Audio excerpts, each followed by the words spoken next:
My name is Betty, generally speaking, but I was christened Charlotte Elizabeth, so I answer to all of them. But I was very junior. I was only 18 when I joined the Auxiliary Territorial Service, and on my CV it mentions that I was a bit of a linguist.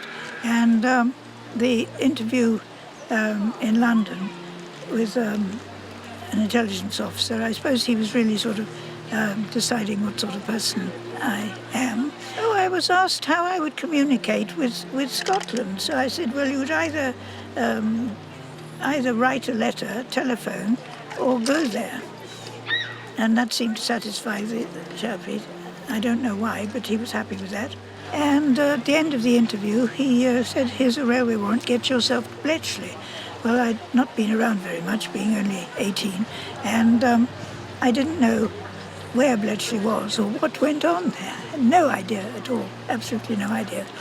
Until the following morning when I was summoned to the mansion and confronted by an army officer with a gun on the table and a copy of the Official Secrets Act, which is a vast volume and a very frightening one really, which I had to sign, which told me that I must not say anything about what I saw, read or heard for 30 years.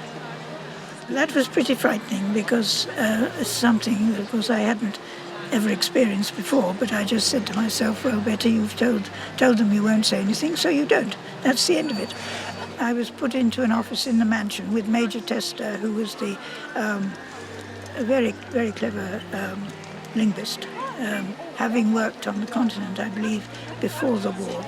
And I was just put to registering the messages which came in from our outstations.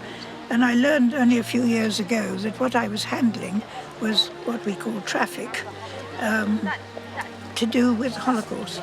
But I didn't know that at the time, because what we saw was a page about like that with groups of letters and figures with absolutely nothing in the clear. We didn't question what was put in front of us. We just did it, knowing, having been told that it was important.